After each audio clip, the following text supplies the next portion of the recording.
Here we go.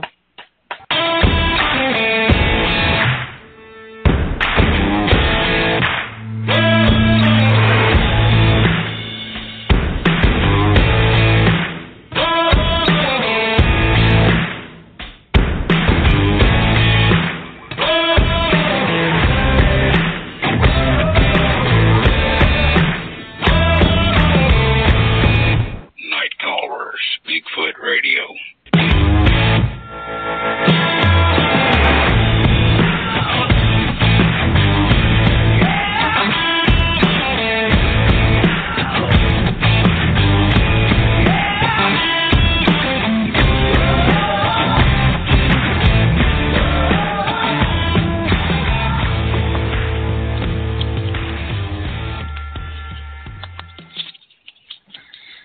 Good evening and welcome to Nite Callers Bigfoot Radio. It is May 29th, 2017, and it is our last show of the season tonight. So for the rest of the summer, what we're going to do is play some reruns for you of some of our really awesome shows that we've had in the past, and then we'll hit the ground running this fall. We're not sure about the comeback date yet, but we'll let you know as soon as we are. So we're going to come back this fall and bring you bigger and better things from Nite Callers Bigfoot Radio. You're here with your hosts tonight, Lauren Smith, Ricky Smith, and Lori Hood. How are you doing tonight? I'm doing awesome. How are you doing? Good. We're doing good. Well, I say awesome. I'm kind of tired. I mean, my goodness. We went 14 hours without power. And, you know, I thought I was a tough girl, a country girl. But I got out there and pulled and pulled and pulled and pulled on that generator until I'm just so sore. And all it was I had to flip a little switch. That's all I had to do. I didn't know. Oh, you know. No. And when Mark was showing me before he left, you know, he showed me, but I had an attitude that I didn't want to do that, and that's what happened. So there I was. Needing to charge my phone, needing to run the refrigerator and all of that, and run a fan because it was so humid. And so, you know, I finally called him and said, you know what, I can't get this started. And he told me, you know, where to put the jumper cables off the lawnmower. You know, we were jumping off the lawnmower because the battery is bad on the generator anyway. Okay, so he told me wrong the first time. He said he didn't, but I swear he did. And I had the ground on another wire, and it should have been on a piece of metal. And I know this, but anyway, boom, it started right up. But I must have pulled on that thing 60 times before I finally overcame my stubbornness and called him. And if anybody out there knows me, you're not surprised, I'm quite sure. But I would like to say, I want to say two things. I would like to say that I did go camping this last week. Went to Davy Crockett National Forest, and it was beautiful. It's absolutely beautiful. Humongous pine trees, and it was just beautiful. Anyway, everything was cool. Of course, it rained the first 5 hours we were there, and we were trapped in the tent. And finally, it calmed down and quit raining and everything like that. We actually got to get out and experience the night. Well, it was so doggone creepy. Now, I don't get creeped out very rarely, especially in an area that was as open and well lit as this area was. I was creeped out completely. I would say that I felt like something was just staring at me, and I could feel where it was coming from. And so I thought, well, it'll move on, whatever it is, it'll move on. But no, it did not happen. We stayed out there 2 hours till I just couldn't shake the creeps. I said, you know what, I'm gonna go ahead and get the tent.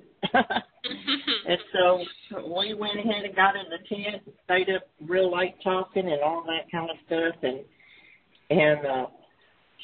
she got something thrown at her, kind of creeped her out, but it was a really good time. We just really had a good time, except for the rain.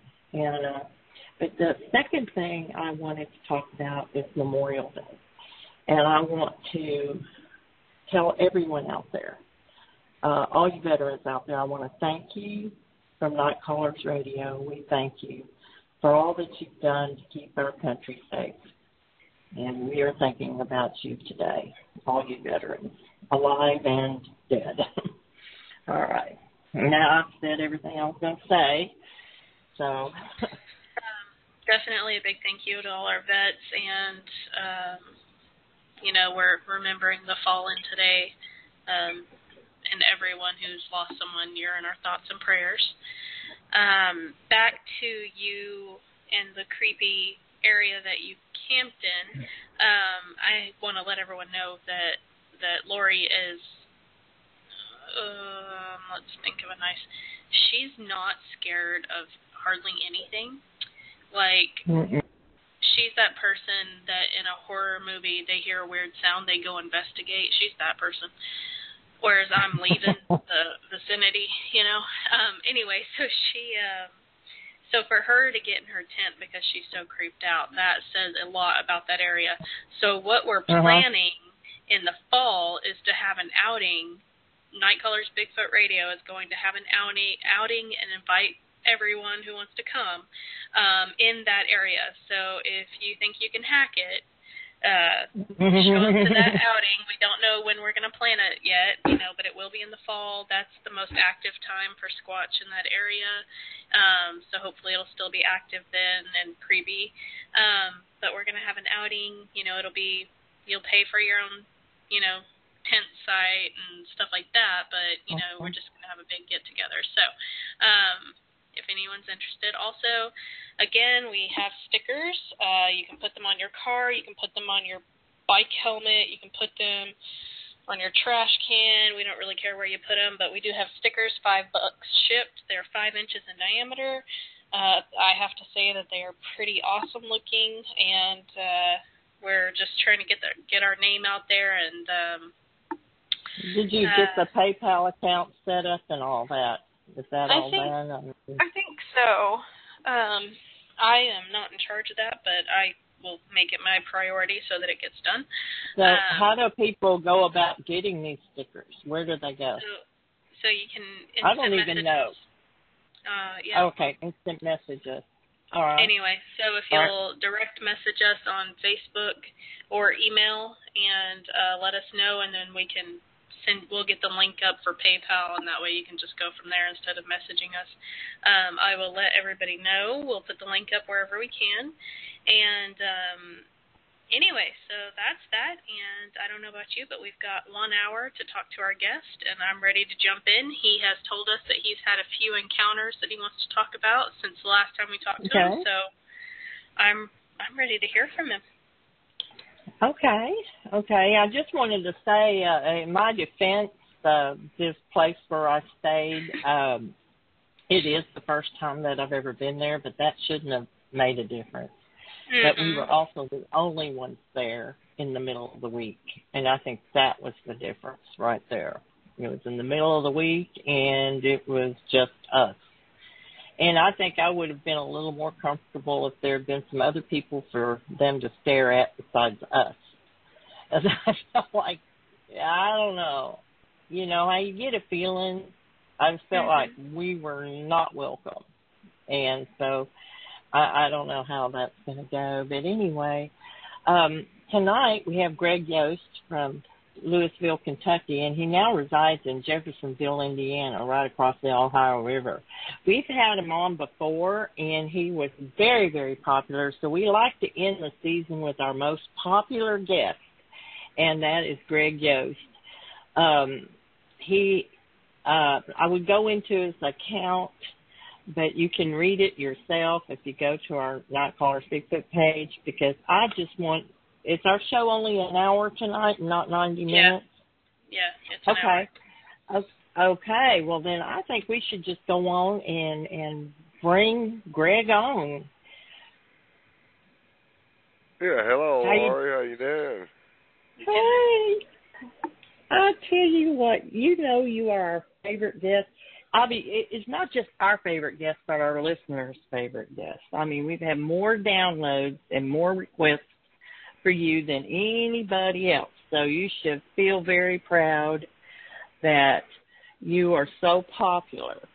And I know I've told you that before, and you're just the kind of guy that doesn't really let it go to his head. You're real humble, and I think that's what everybody loves about you, Greg.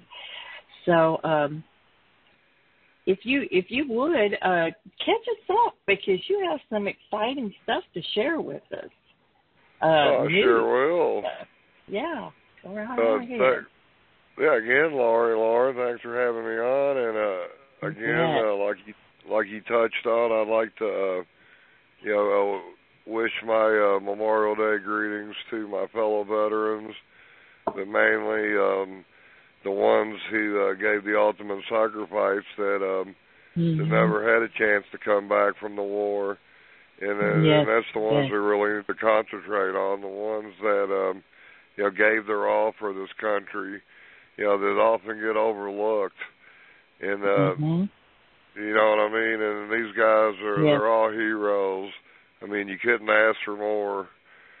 Yeah, I mean, for somebody to sacrificing their life for the red, white, and blue, I mean, that speaks volumes.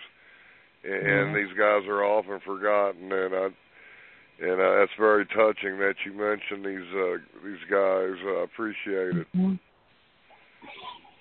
Well, I meant it from the bottom of my heart. Today is a very special day, and I know there's a lot of barbecues and a lot of fishing trips and everything else, because it's a holiday for a lot of people, but it is also a day to remember. And exactly.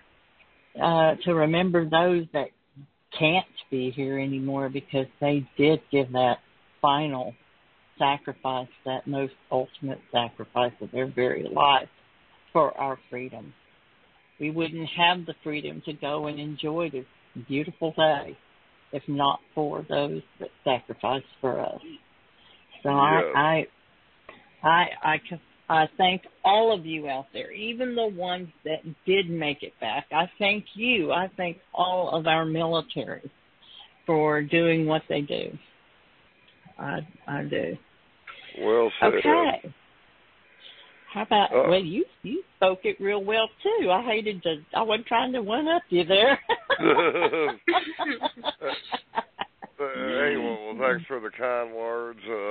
Yes, I do try to, be humble. I mean, I'm not out to, outdo anybody or to thank people that think I'm the supreme expert or anything like that. I'm just a simple man doing something I love and my passion.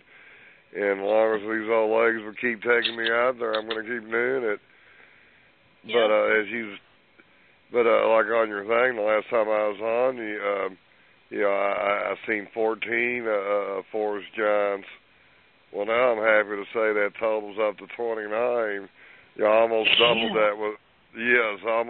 that with one sighting. I'll start before I get to this one. The three most recent ones all this year. It's like December, January, and February, or January, February, and March. Something around that time frame. And when we go out so much, it's hard to keep up with all of them. But this guy from Idaho, Jungle George, just like me and you, we was good friends on Facebook, and he wanted a good Bigfoot experience, and he wasn't getting anything, and so he befriended me, and we talked a long time, and he wanted to come up here to Indiana and go to my hot spot. So I'm like, yeah, sure, come on up. I mean, again, I'm a very nice guy. I mean, I don't care about taking people out. I mean, I mean, I really made this guy's life, as you'll hear here in a minute. I mean, I changed his life that weekend. So anyway, I pick him up at the Louisville's airport, and we go right out to the forest. You know, we're about 40 miles from Louisville. Yeah, you know, and he's just a super nice guy. And my son's up there, son of SQUATCHMAN, and my other number one best friend and research partner, John Gregory, he was there. So we had a real good Friday night, and we went out Saturday, had a real good hike. And Saturday night, John Gregory's got these night vision goggles, and you know, everybody knows I don't allow gadgets, so he always brings them, but he don't break them out, you know, unless I ask him. So I said, hey, George, you know, so yeah. So George has never seen anything like this. I said, hey, John Gregory, why don't you let George check his night vision goggles out. So this is getting late now. We're sitting around the fire. You know, it's completely dark. And George is looking around the tree line, and he just freezes. He's like, oh, my God, there's one right there looking at me. And we're all sitting there, and I'm like, where at? He goes, right over by that tree, man. Oh, my God, you won't believe this, Squatch, man. He goes, I can see his whole face and everything. And yeah, I don't know. Wow. I don't know what he was expecting us to do and everything, but we're just sitting there all calm. So I said, put him down. So he puts him down, and he's like, well, aren't you going to say anything? And I go, welcome to the club. And he goes, what club? And I go, you seen a forest giant, man. I go, welcome to the club. And he goes, you got to be kidding me. I just seen a Bigfoot, and that's all you're going to say? And I'm like, hey, George. I go, this is what we do out here. We see them a lot. I go, you know, I'm glad you've seen one, but, I mean, what do you want me to do, jump up and down and do jumping jacks? Yeah, I'm happy for you. And he's just freaking out. I mean, you know, anyway, yeah, he flew home, and he drew a picture of it, put it on Facebook, and this has changed the man's life so much. Yeah, he hasn't been on Facebook or anything really since the incident. I mean, it just totally blew him away. And it does take a while to get over that first time. You're right, Laura. It does. Yeah. It took me a couple years to finally process. You know that I did see one. Yes. Well, you know, he probably thought y'all were just like, I don't know, in on a conspiracy or something, because y'all were so calm, and it was just like, I imagine, I could just see you with a pocket knife cleaning your fingernails. Yeah, you saw one. I'm sure you did, you know. I mean, just like it was all nothing. You know, like it was nothing. But to him, it completely changed the way he viewed the world. Because they're not supposed to be real. They're not supposed to exist. And it just it just blows your mind. It really blows your mind. And so he had to deal with all of that. And was he scared? I have to ask that. Did he scared? No, he didn't. No, he wasn't really scared because, you know, we were there. Mm-hmm. Yeah, I mean, if he would have been by himself, he probably would have been. Yeah. But I assured him, you know, these forest giants aren't going to hurt him, and they're just curious people, and they love coming around the campsite watching us. They do it all the time, and I go, yeah, it's no big deal. I go, you might see another one. And he was just, like you said, he was just shocked. Yeah. And that's all he talked about the rest of the weekend, you know, which, you know, what else? Yeah, exactly. But yeah, and then we had another incident the next day when John Gregory, he lives way up in the northern part of Indiana, so he always leaves early on Sunday morning. So he packed up and took off. You know, we hung around a couple more hours, and we all packed up. And George, he's going to spend the night at my house Sunday night, and he had a flight leaving Monday morning.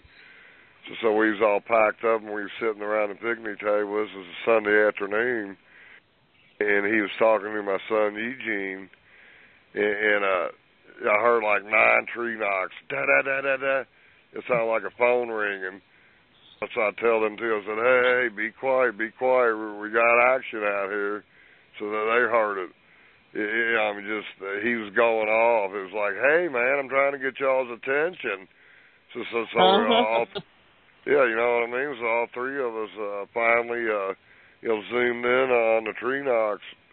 And there was like a set of 9 of them, and then like another set of like 6. So I picked up 2 logs. Little clackers, and I did 3 tree knocks.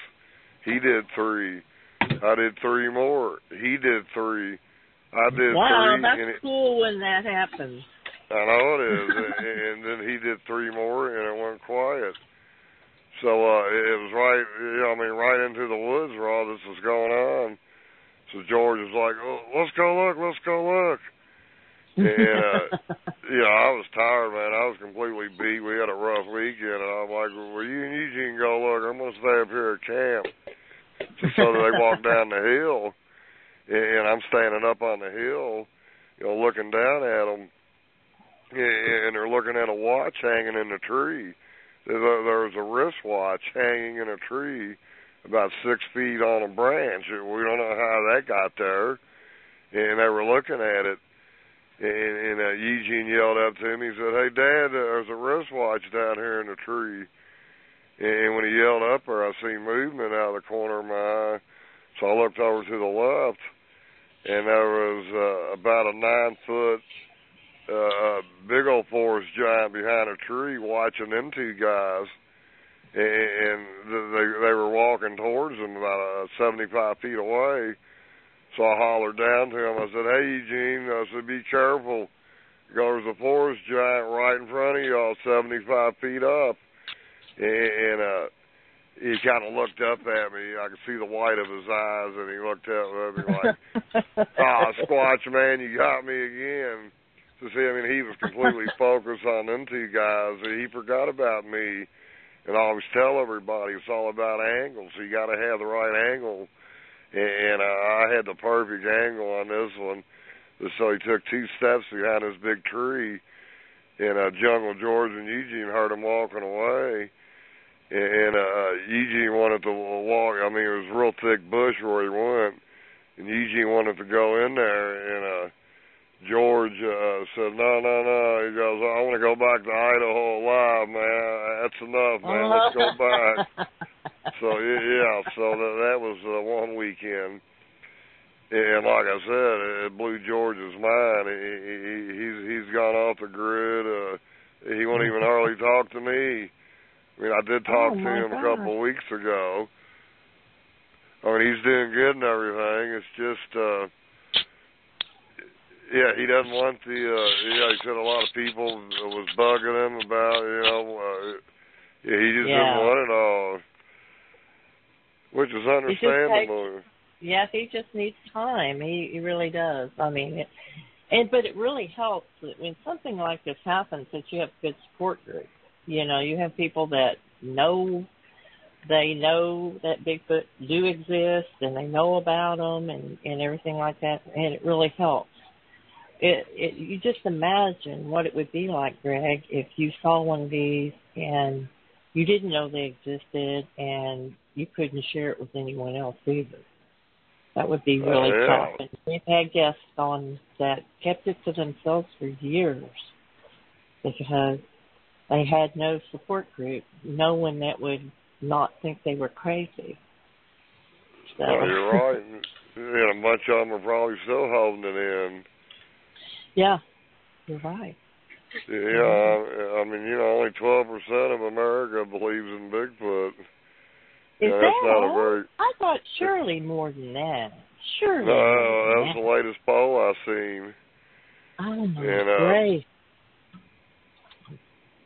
people just don't, you're still considered crazy by a lot of people if you believe in stuff like that. Mm-hmm.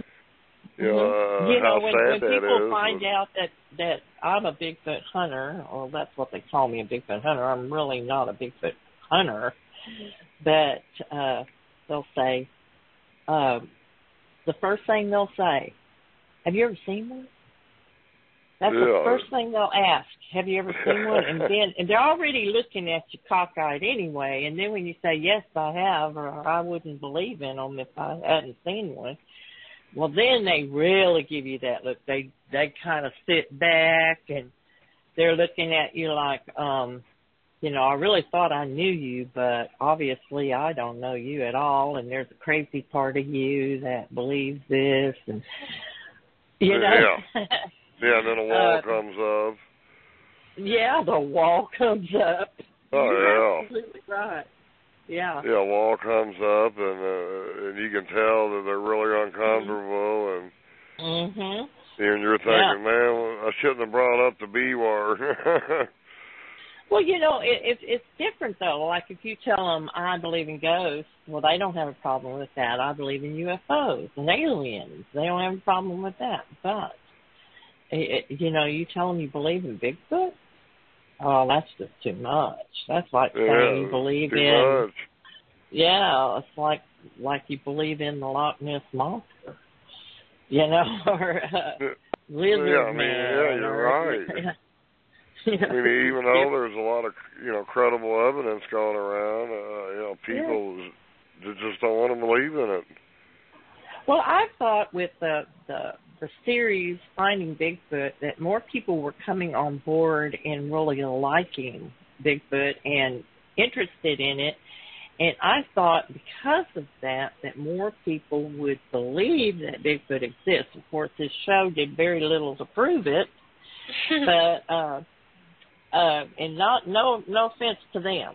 Some of them are very good researchers, but they did very little to convince the public that there were actually Bigfoot out there. Because anytime they heard an audio, we never heard it, so that wasn't very convincing. Sure, they heard it, but did they really, or was that for the show? Or, people think that way. Okay, so I was going somewhere with this, and I completely got sidetracked. Okay, so 12%. I can't believe 12%. I would say that I was thinking more like 35% believe in Bigfoot and the rest don't. And that was being very conservative. But well, I'm going by what one of the people in our chat mentioned, 12%. If you go by percent, it doesn't sound like much, but I think 12% of the entire U.S., that's, according to my friend in the chat, that's about 40 million people or so. So that sounds a lot better to me. Oh, yeah, it does to me, too. Don't you think so, Greg? Yeah, but then you look at the non-believers, and that's probably, 400 million? But that's 40 million people, so let's think. That's quite a few. That's just like every time we have someone on from Oklahoma, it blows my mind. I'm like, what? There are other people in Oklahoma who believe in Bigfoot? No way. There's people here that actually look for them? No way. It just blows my mind because, I just haven't come across very many. And then we have a thing here in Oklahoma that it's a Squatchlahoma sticker that everybody puts on their cars, and it just, every time I see one, I turn into a little dancing little girl. I squeal and I get excited and I want to chase those people down and ask them why they have that sticker. I mean, it's ridiculous. And I want there to be a time where I can look at one of those and be like, oh well, they believe in Bigfoot, no big deal. But I'm still at the point where if somebody tells me, oh yeah, I think Bigfoot's pretty cool, what can you tell me about it? I get really excited. I don't blame you. Yeah, Bigfoot makes my blood boil. I mean, I can talk Bigfoot 24/7. Well, and that's why we have you on tonight. I just have a quick question before we go on to your next adventure that you're going to tell us about.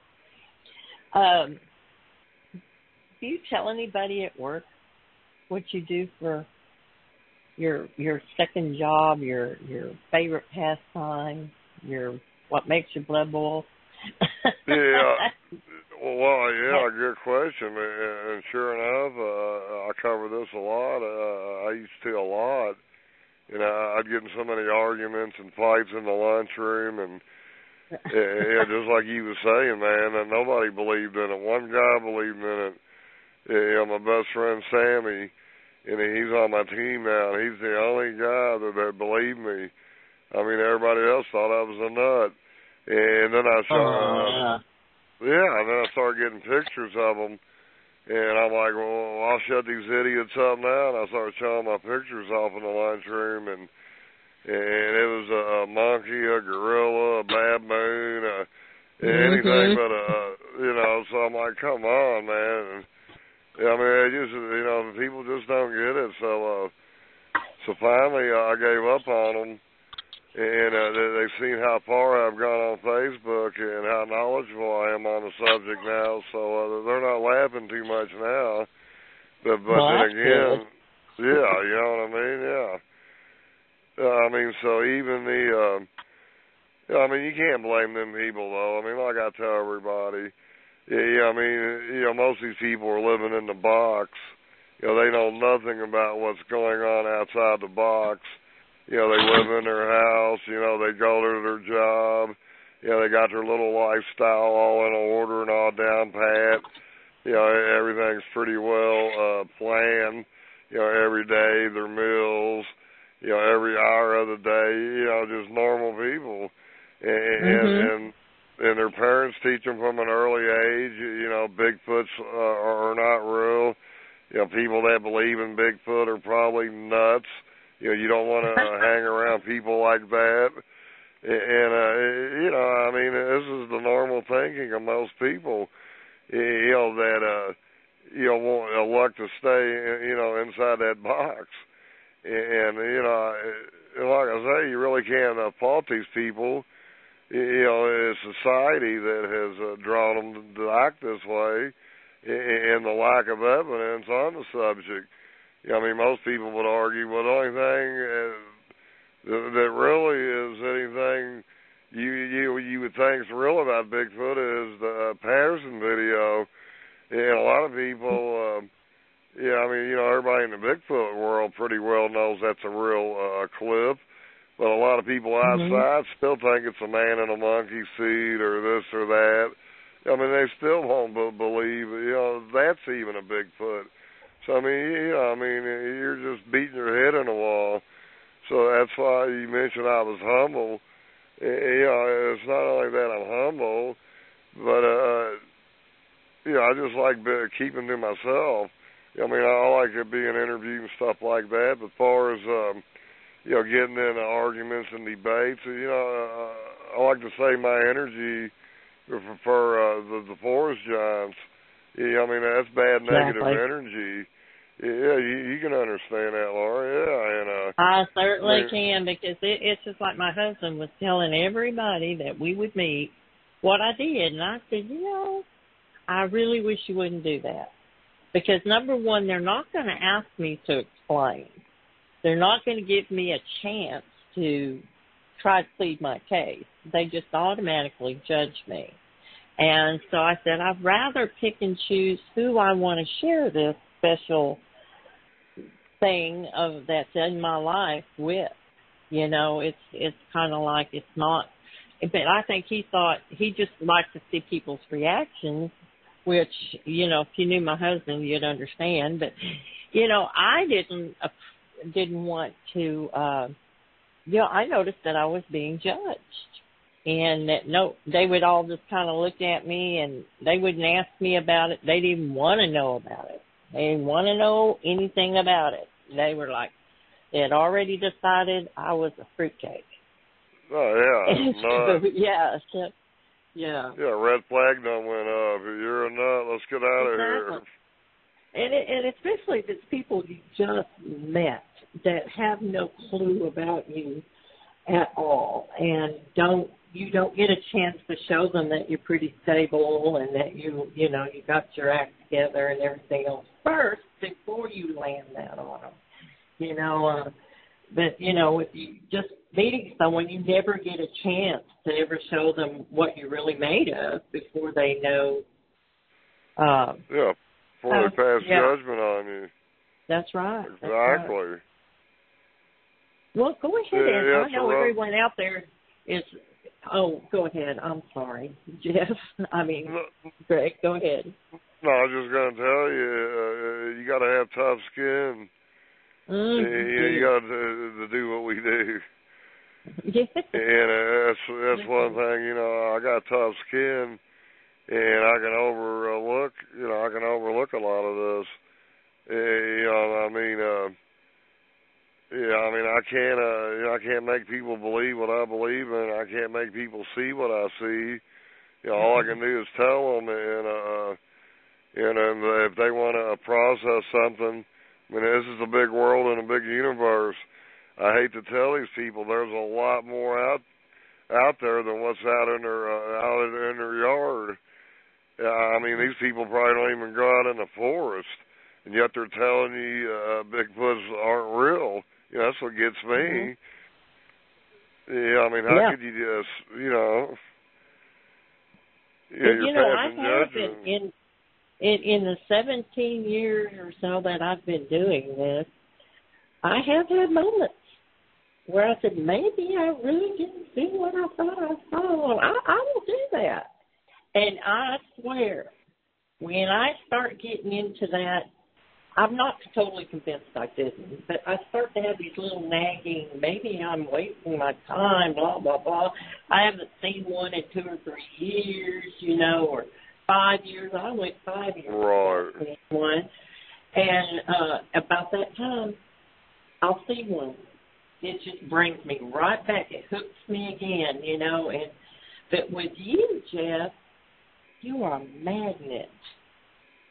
I think either you have a very great location with some original tribes, or you're in a home spot or something, or you are the kind of person that, and I believe this can very well be it, that you have such a gentle nature about yourself. You were telling me all animals love you, that you have other wildlife approach you and get near you and everything else. So you have a very non-intimidating nature about you. And I think that is a lot of it. Whereas women have a non-intimidating nature, and they usually have more encounters than men do. But in your case, I think it's just you have such a sweet soul. I think they pick up on that. So leading up to that, what I'm saying is that you had an extraordinary encounter, and I'd like you to tell us about it. Yes. First off, like you were saying, I got a friend that's listening here tonight, my dear friend Lisa Marie, and she calls me her gentle giant. And and you're right, it all comes together. I'm very easygoing. I got a heart of gold. I got very high energy. I'm very down and earthy. I'm an old soul. I'm the salt of the earth. And bigfooting is just molded for me. We go hand in hand, like peanut butter and jelly. And I got this big old beard. I got this long hair and a ponytail. Squatch-like. These people can relate to me more than they can relate to other guys, I think. And I don't carry, I don't carry gadgets. I don't carry guns. You're respectful. Yeah, I'm real. I keep it real. I'm not out to exploit them. I'm not out to make money on them. This is just an adventure I'm on, and it's the best adventure of my life. Every time I go out, something different happens, and you're going to hear the story coming up now. before I get into the major one, here's one that happened a month before the major one. And again, when it comes to Bigfooting, there's nothing written. So when you hear stuff like this, don't go, well, this guy's nuts. This stuff don't happen, because I guarantee you what I'm about to tell you in the next story happened. I got witnesses. We've seen it. Well, anyway, me and Eugene, man, this is another weekend. Just me, Eugene, and John Gregory.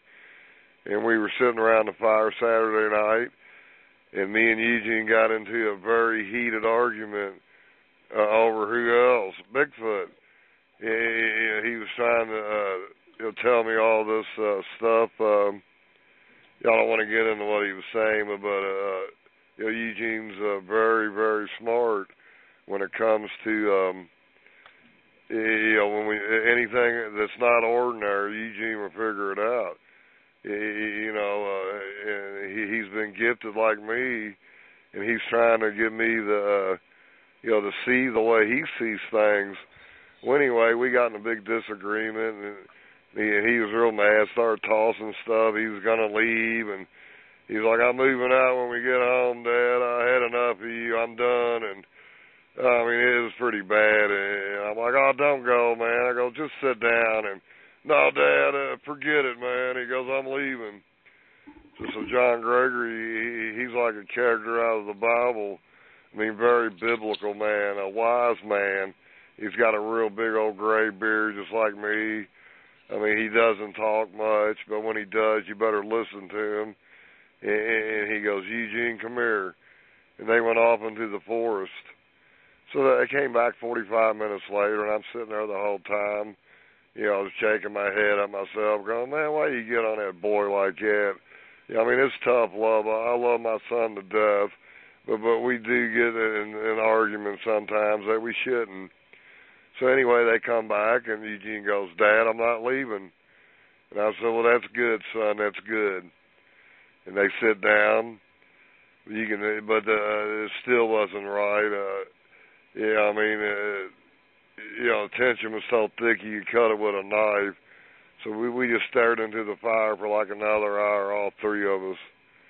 And like you just said, I love animals. I feed 20 alley cats at work. We got 7 cats here at the house.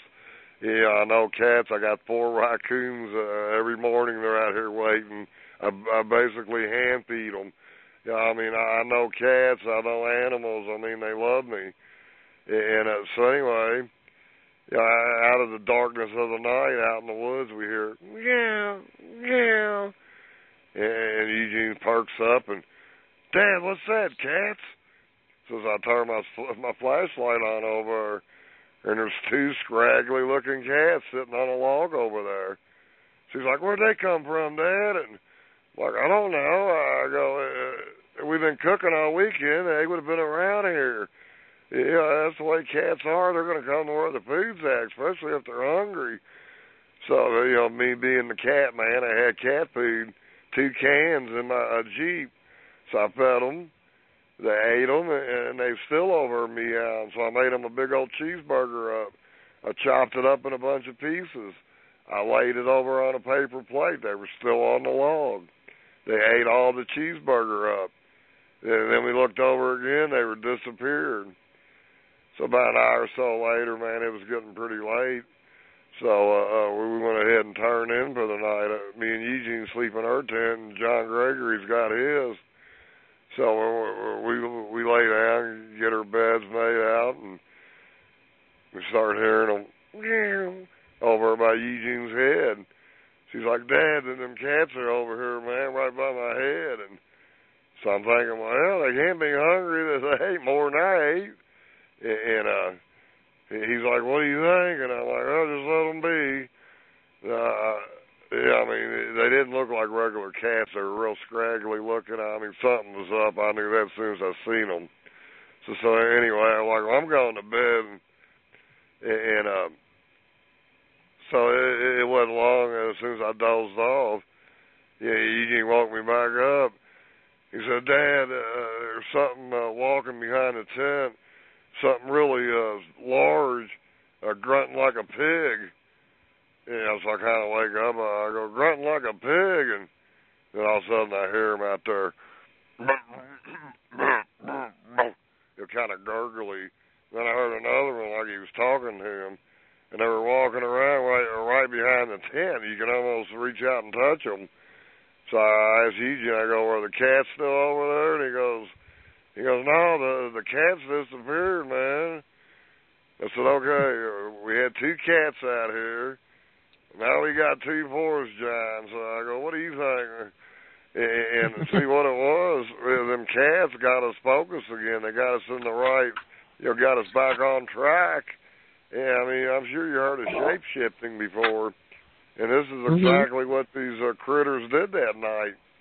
And John Gregory's the one that pointed it out. What happened. I mean, he's seen how, how mad we were, and we lost focus of them, and we lost focus of what we was going to do. And we saged the camp area where we cleansed it. We had a ceremony, and we were calling them in. We wanted them in there that night. We wanted them to come in and be with us. So anyway, we're hearing these 2 back there. So I'm like, well, just let them be, man, whatever they're going to do. I was hoping he'd reach in and touch my head. That's what I wanted. So about 10 minutes later, Eugene couldn't sleep. So he goes, well, I'm going to go sit back around the fire, Dad. I go, if anything happens, I'll let you know. I go, I'm going to bed. And this was getting late, 2:30, 3 o'clock in the morning. So as soon as I'm asleep again, Dad, get up. He's out here. So I'm like, who's out there? He's like, the biggie. He's out here. Get up. So I mean, it was cold out. I mean, it was like January. So I get up, throw my boots on. So I'm out there in a pair of boots and my skivvies, and I see this big dark figure. Campfire's almost burned out. It's just embers there. And there's a big figure on the other side, about 5-10 feet behind the fire, and I could see his amber eyes. So I'm like, oh my God, he come into the camp, just what we wanted. We was asking for this. So I took a couple steps towards him. I was going to walk to him. I mean, I wanted to get chest to chest with the guy. Maybe hug him, maybe shake his hand. But you in your underwear and boots. Underwear and boots. That's all I remember. That's quite a visual, I have to say. Yeah, I mean, imagine, exactly, and I imagine what he thought of me. He was like, what in the... So anyway, he walked behind a tree that was right there, and that was it. He was gone. So he was like, you see him? I'm like, of course I seen him, man. He goes, well, I was sitting out here, Dad, and he walked right up through the fire. He goes, freak me out. I come and got you. I'm like, well, you did the right thing, man. I don't know why he walked off, though. I mean, so anyway, that was all of that one. And now here's for the big one. If that wasn't big enough. But, yeah, that was, well, the shapeshifter part, I'm not sure I'm on board with that yet, but that's only because I haven't experienced it, so I'm going to give you that one. But just let's hear the big event, the really. Yeah, you're right. I mean, a lot of this stuff. I mean, it is hard to get a grip on it if it doesn't happen to you. Since it's all happening to me, I mean, I can't close my eye to it. Yeah, I mean, that's why there's more to it than I thought there was. So anyway, here's the big one. This is the very next camping trip. We go once a month. Yeah, so I only get off once a month, like I told you, working at Reynolds. So, same 3 people. It's always me, Eugene, and John Gregory. And he came down, late Friday night. We had an uneventful Friday night. Nothing never happens on Friday night. It's always Saturday. So Saturday we were driving around the forest, showing them, different, overlays and views and different places we might check out. And this one real deserted road had a log over it. It was a single one-way road, barely enough for my Jeep. And there was a big log laying across the road. So we get out and start looking, and so just like a good detective, you know, a big researcher, you gotta live on your hunches. So I told John Gregory and Eugene, I said, hey man, I think the forest giants put this tree here. They don't want people coming up, and it was right at the beginning of a pretty good slope. You know, not a real big hill, but a pretty good walk up to the top of it. So I'm like, I don't think they want nobody coming up here. I said, guess what, guys? We're coming back here tonight. And they're like, really? I go, yep. I think we're going to see something. You know, and this is in broad daylight, like 10 o'clock in the morning. So we go out on a 3-4 hour hike later that day. We'll go back, eat dinner, and right around dusk, I go, well, it's time to get up there. So we took off in my Jeep, and we made it up to the log, and I turned my Jeep around. You know, it was a real narrow road, and I didn't want, you know, in case somebody was coming up, you know, I wanted to make sure they could see the front of my Jeep where the headlights were at, you know, wouldn't ram into it. So, not that we've seen anybody, but, you know, just being cautious. So I turned my Jeep around, and we took off up the hill. And by that time, it was good and dark by then. And we probably walked a mile, and there was the very top of the hill. Eugene went up there, and there was a big tree that was stuck in the ground upside down, and we checked that out, and we seen some footprints. Sorry. We seen some footprints going up the hill. And got pictures of all this, and I mean, it was pretty good evidence up there. So we started walking back down the hill, and I was looking down there where my Jeep was at, and the first thing I said to John Gregory and Eugene, I said, "Hey, look down there! It looks like a village." And what I meant by village, there was a bunch of amber lights down there, like small ones, tall ones. They were all around my Jeep, and some were like 3 or 4. Yes, and some of them were 3 feet taller than my Jeep, which would have made them 9-10 feet. And as soon as I said that, they all turned and looked up at us. You know, and there was at least 15 of them, at least. Could have been more. And like I said, man, and immediately I said, hey, look, I said, they're Bigfoots. And some are moving around, or a lot of them are moving around side to side, walking around the Jeep, and their eyes were kind of like illuminating my Jeep. And I said, hey, that's my Jeep they're around. You know, I didn't even know that was my Jeep. And I mean, we're like 50 feet from them, and they're not even running or anything.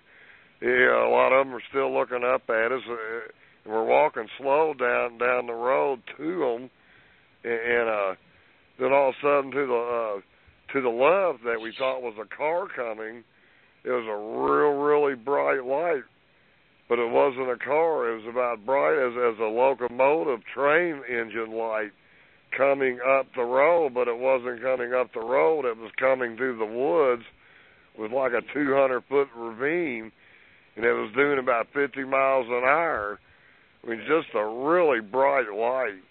And John and Eugene both said, hey, here comes a car. So I started shining my spotlight down to the end of the road over my Jeep, over all these Bigfoots. I mean, I wasn't even worried about the Bigfoots right now. I was worried about a drunk load of teenagers, you know, were going to ram into my Jeep. But the car never come. We didn't hear no engine. We didn't hear no tires. It wasn't a car. It was coming up on the other side where the road wasn't at, up through that ravine. So anyway, just like that, it went off. And all these Bigfoots started going off into the left where the light was at. So about that time when we made it down to the Jeep, and we started turning our lights on, there's fingerprints all over my Jeep. big ones, little ones, smears, real greasy ones. I mean, I got pictures of all these too. And while we're doing this, you could hear you could hear steps right, 3 feet away, 5 feet at the most, right over where they just took off to. So John Gregory's looking, I know, it was, so John Gregory's looking at me, man, big old wide eyes, and I'm like, yeah. I go, that's one right over there, buddy. And Eugene's like, Dad, will your Jeep start? Will your Jeep start? And I'm like, well, don't worry about my Jeep right now. Let's see what's going on here. And he kept saying, Dad, see if the Jeep will start. So I started the Jeep started. And there was two of them down there at the end where the 90-degree turn was at, about 50 feet away. They were standing down there watching, and then they walked into the woods. So I'm like, well, man, I go, y'all seen enough? I go, I surely don't want to go in there and see what's going on in there. After seeing the 15 Bigfoots and a UFO, whatever that light was. And they all agreed, let's go. So we went back to camp, and like I said, this was probably 2 months ago at the most. And all three of us, we know what we've seen. We all seen the same thing. But what I can tell you, Laura, is we do not know what that light was. And I will probably never know what that light was. But but it's just something that goes in the Bigfoot category, the unexplained. Yeah. You know what I mean? Yeah. Well, and, I've seen lights, and other people have said something about seeing bright lights out in the woods. And what I wonder, though, is could it have been another researcher on a four-wheeler? Did you hear anything, or was it completely quiet? No, ma'am. There wasn't no motor or anything, and this was over a deep ravine. Okay. Yes, this was over a real deep ravine, and this thing was going up through it. So, it wasn't no car, it wasn't a four-wheeler, it wasn't and the light, oh my goodness, the light, like I said, was bright as a train locomotive. You ever seen one of them? You know how bright they are. Yeah. It was almost blinding. And completely quiet, no noise, and it wasn't putting a beam out. It was like a starburst, like a big starburst traveling through the forest at 50 miles an hour. Yeah, that's why we thought it was a car at first. And then it got up, it got up almost even through my Jeep, over in the woods, and just turned off.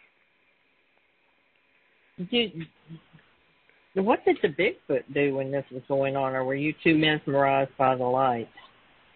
Well, it kind of like happened all at the same time. The light came, and they all went to the light. Some of them took off running, some of them walked. And, it was hard to keep up with all of them, man. They were everywhere.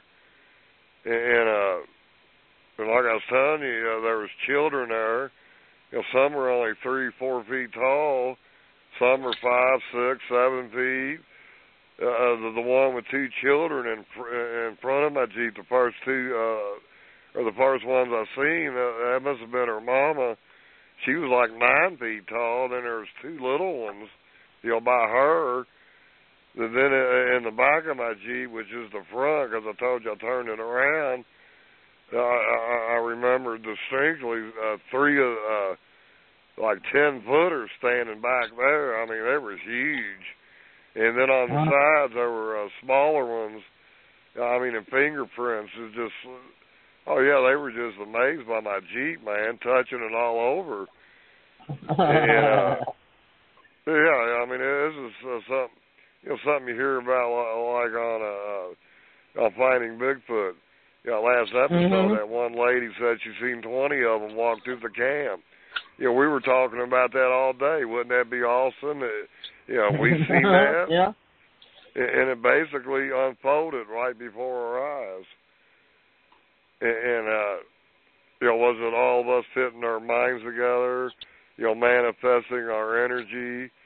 There's no telling what happened that night, but I will never, I think about this almost every night, looking down there and seeing all these.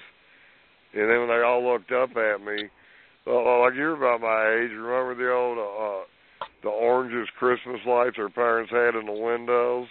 The bigger, the Christmas candles. It was like them. They wasn't bitting off any kind of beam or anything, just a real soft, low glow, and they were that amber, orangish color, and every one of them had the same kind of eye shine. You heard of seeing yellow, green, white, red. I have never seen none of them colors. I have seen these before, but I've seen 15 that night, and then people go, well, that's not characteristic, that many Bigfoots together. And, hey, that's what I'm talking about. Who's to say what's characteristic when it comes to Bigfoot? Nobody knows them. There's no official rule book. Well, Bigfoots can't do that. It says they only travel by themselves.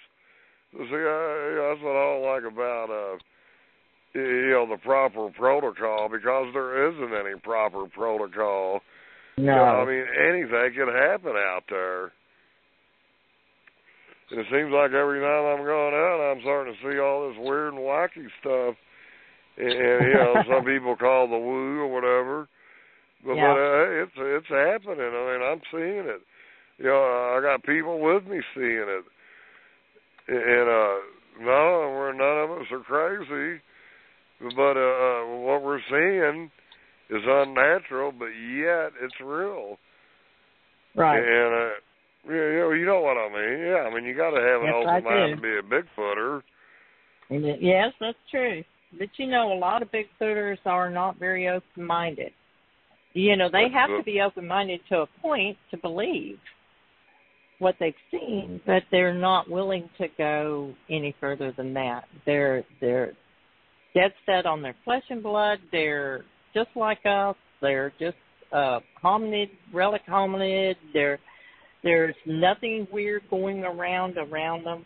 And let me tell you, and you know this, the longer you're in the field and the more you do this, the more you're going to experience some strange phenomenon. And it doesn't have to be about Bigfoot.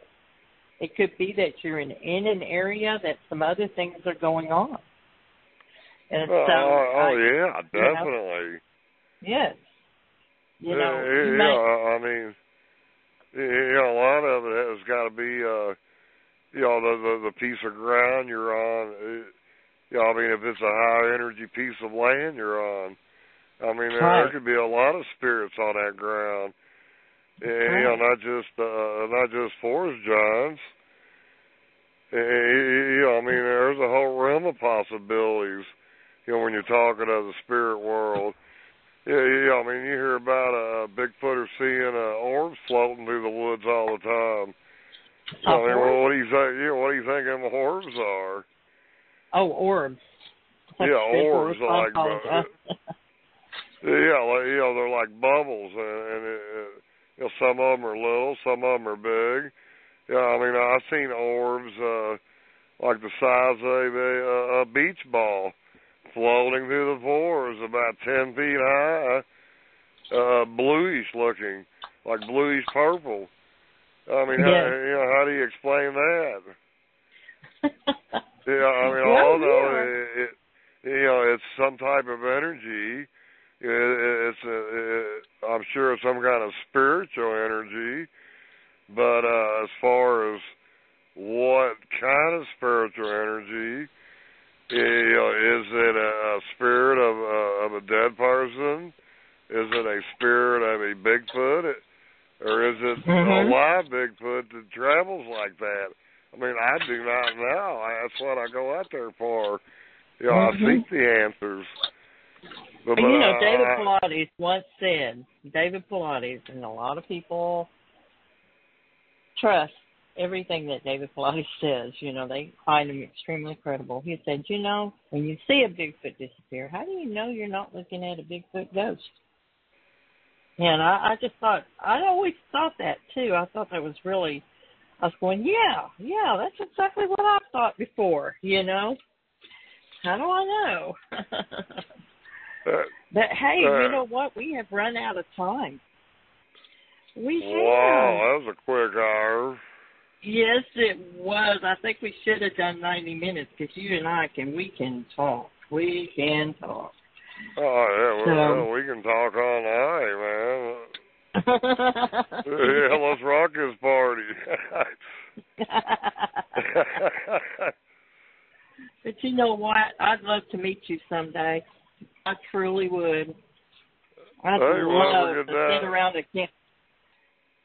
Go ahead. If I were getting down there to the Lone Star State or have you come up here to Indiana, I'll be glad to take you out. Okay. Well, yeah, like I say, I love showing people my area and turning them on to a good Bigfoot adventure. That's what it's all about. Exactly, it is. Yes, it is. It don't get no better. No, it don't. I want you to have an awesome summer. I hope you have a lot of great adventures because when we come back in the fall, I would love to have you back. Oh, I'd love to come back, Lori and Lauren. I love y'all's show. I know. One of the best ones out there. Well, thank you. I appreciate you saying that. We're just real. We're kind of like you. We're just real. And I just love talking to people about Sasquatch. And I cannot wait to come back in the fall. I'm very excited about this break because I'm planning on doing some research this summer. So it's hard to do that and run a show and work a full-time job. You know, it really is. So I'm looking forward to getting out in the woods and trying some of the things that all of you wonderful researchers have kind of taught me. I've got a whole lot of new ideas, and I'm just really ready to get out there.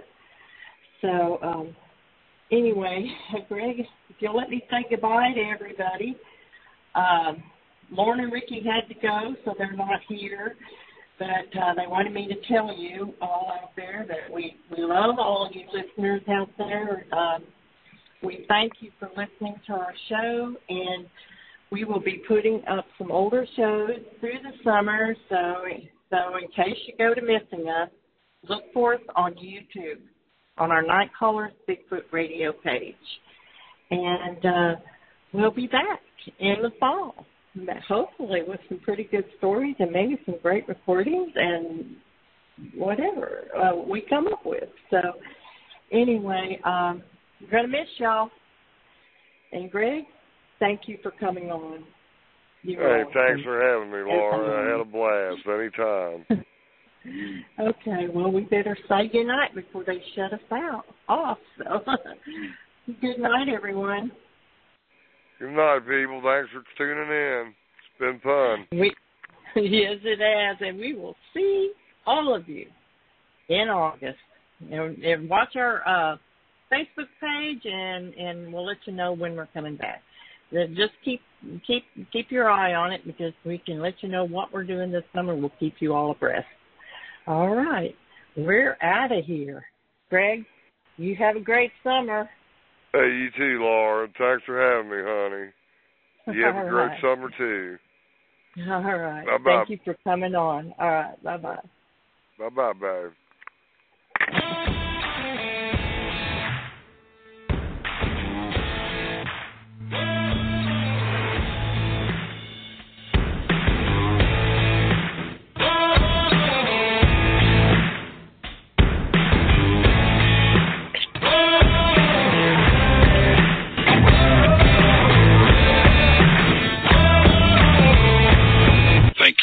Listening to Nite Callers Bigfoot Radio.